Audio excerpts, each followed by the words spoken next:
আল্লাহ নবী সাল্লাল্লাহু আলাইহি ওয়াসাল্লাম স্পষ্ট করে বলেছেন যে 5 ওয়াক্ত সালাতের মাধ্যমে একজন ব্যক্তি ইয়ামহুল্লাহু বিহিন্নাল খাতায়া, আল্লাহ রাব্বুল আলামিন তার গুনাহগুলোকে এর মাধ্যমে মুছে দেবেন।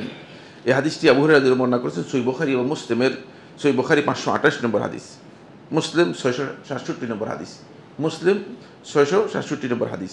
এখান থেকে বোঝা যায় যে সালাতের গুরুত্বপূর্ণ বিষয়গুলো। জাবের রাদিয়াল্লাহু বর্ণিত হাদিসের মধ্যে রাসূলুল্লাহ সাল্লাল্লাহু আলাইহি ওয়াসাল্লাম বলেছেন যে 5 ওয়াক্ত সালাত হচ্ছে 5 বার, প্রতিদিন 5 বার গোসলের মতো।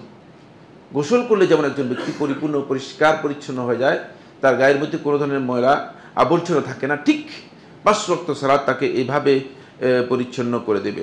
5 ওয়াক্ত সালাতের ব্যাপারে আল্লাহ নবী সাল্লাল্লাহু আলাইহি ওয়াসাল্লাম যে কথাগুলো বলেছেন, সেখান থেকে, এই হাদিসগুলো থেকে আমরা মৌলিকভাবে যেই পয়েন্টগুলো আপনাদের সামনে পেশ করতে চাই। 1 নম্বর হচ্ছে সালাত হচ্ছে ইসলামের অন্যতম একটি রুকন, অন্যতম একটি রুকন।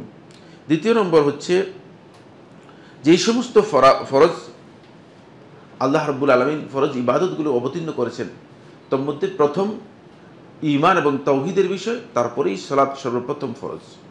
আমলি যে ফরজগুলো সর্বপ্রথম অবতীর্ণ হয়েছে, সর্বপ্রথম সেই আমলি ফরজ এর মধ্যে প্রথম অবতীর্ণ হয়েছে কি? সালাত। প্রথম নাজিল করা হয়েছে, ফরজ করা হয়েছে সালাত। আর এরপরে সালাতকে আল্লাহ সুবহানাহু ওয়া তাআলা মানে দুনিয়াতে ফরজ করেন নাই, সালাতকে আল্লাহ রাব্বুল আলামিন ফরজ করেছেন কোথায়? আরশে, সপ্তম আসমানে আল্লাহ সুবহানাহু ওয়া তাআলা সালাতকে ফরজ করেছেন। এখান থেকে বোঝা যায় যে সালাতের শ্রেষ্ঠত্ব আল্লাহ রাব্বুল আলামিনের কাছে কত বেশি, সালাতের শ্রেষ্ঠত্ব আল্লাহ তাআলার কাছে কত বেশি।